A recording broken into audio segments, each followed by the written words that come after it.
For our speeches, we are going to be making two separate outlines.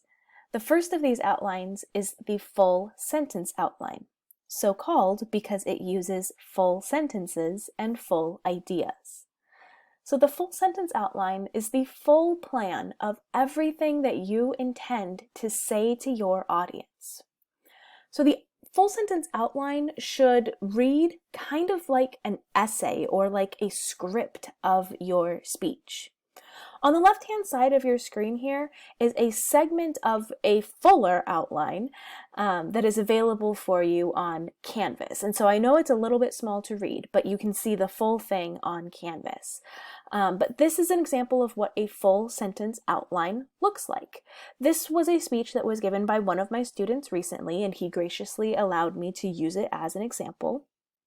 And so if I were to simply read the words that were in this full sentence outline, it would sound coherent and it would sound like a speech. And so the full sentence outline allows you to check for the completeness, accuracy of the information that you have, the relevance of that information, and so on.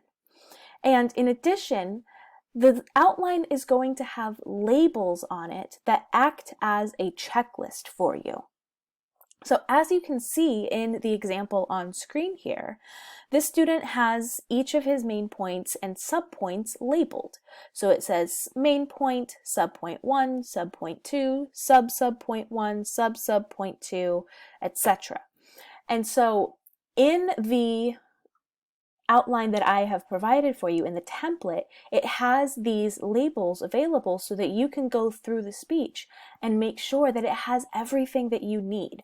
So it has places for the main points.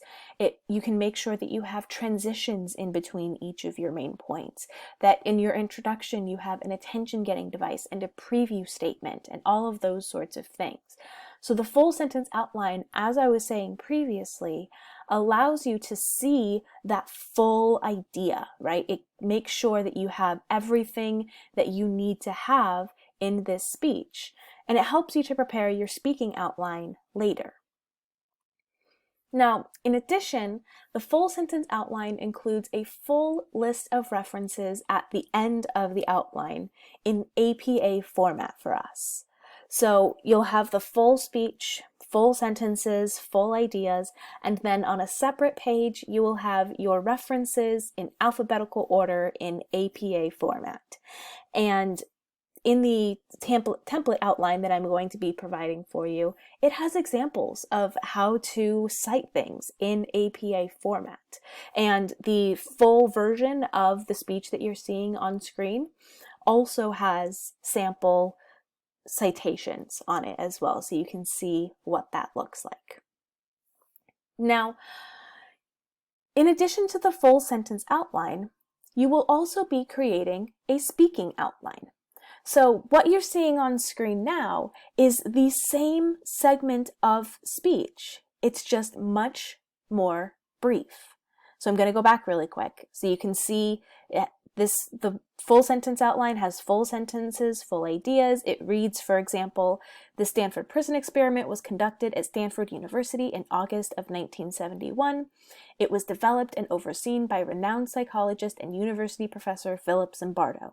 In the 2004 documentary Quit Rage, Zimbardo, in explaining the purposes of experiments, said blah, blah, blah, blah, blah. The keyword outline, or the speaking outline, simply says, conducted at Stanford, August 1971. Developed by psychologist/professor Philip Zimbardo.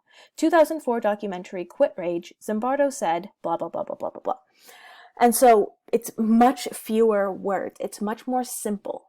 The speaking outline uses key words and phrases from the full sentence outline to simply trigger your memory and help you to remember what it was you wanted to say in that particular main point or subpoint. That's why you'll sometimes hear me refer to the speaking outline as the keyword outline. We can use those terms interchangeably. And so the speaking outline includes far less detail than the full sentence outline does. And so you want to resist the temptation to use your full sentence outline as your speaking outline. They are not the same thing. It has all of the same information. It's just the speaking outline is a much shorter version, a truncated version of the full sentence outline. So you don't want to take your full sentence outline printed out and just read it word for word. That's not what we're doing here. We are going to be delivering our speeches extemporaneously. And so you want to provide yourself with those keywords and phrases so that you know where you are in the speech and what you want to say, but not so that you have every single word that you want to say written down on paper. Now, it might feel like you don't want to sacrifice the quality of the words that you chose in your full sentence outline. After all, you chose those words for a reason, right?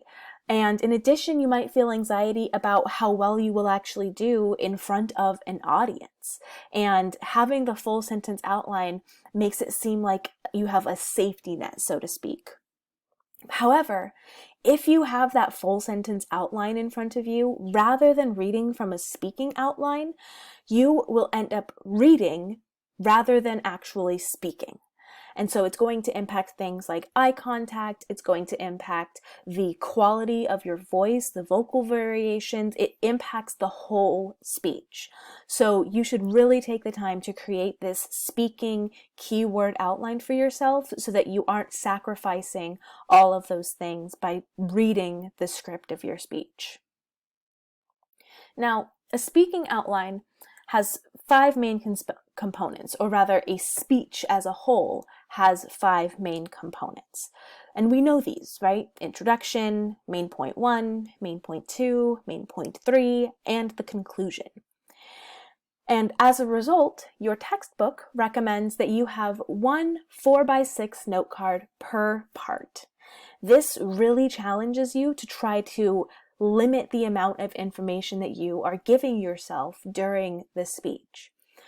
The example that I have on screen here is 1 note card, right? I actually went into my word processor and made the size of the paper on the computer a 4x6 note card and messed with the margins and things like that. If you want some guidance about how to do that, I'm happy to provide it.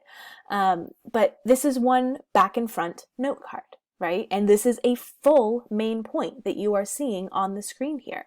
And so if I were to print this out, for example, I would be able to just stick those 2 sides together and have 1 full main point on 1 4x6 note card. Now, your textbook does recommend that you try not to double-side things, right? But ultimately, you have to do whatever works best for you. But I do recommend doing things like numbering your cards so that if you get them out of order, you can easily get them back in order, and that you only use quotations if they are important and the exact wording is crucial to the meaning of that quotation. If I didn't have that quotation in the very beginning of this main point, I probably could have fit the whole thing onto 1 card on 1 side. So you want to keep these speaking outlines as simplistic as possible so that if, for example, you do mix up your note cards or something like that, it's much easier to recover. And I know that having only 1 4x6 note card per part can seem really restrictive and you feel like you need more information than that. But ultimately, you have to be able to trust yourself and trust that the information from all of the research that you have been doing and all of the work that you have put into this speech, that information is in your brain somewhere. And so you ultimately have to trust yourself and know that you know this information and that you can remember what you wanted to say by using these simplistic words and phrases so that you can recall. So you want to, if you are having trouble while you're reading your speaking outline, remembering what you wanted to say, just take a second. Right? Take a beat, take a pause, and remember what you've said and how it leads to your next points. I've actually had a student in one of my classes recently who said that the note of having only 1 note card per part of your speech was super helpful because it helped them to really limit the amount of information that they were allowing themselves to have. and it helped them to stay organized as well. So as we can see, the full sentence outline and the speaking outline are both really important components of the outlining and speech writing process. Now, the full sentence outline is the one that you are going to be turning into me as your assignment. The speaking outline is just for you. I don't need to see it. You don't need to turn in the speaking outline. But do know that if you are using your full sentence outline as your speaking outline, I will know the difference, and so will the rest of your audience.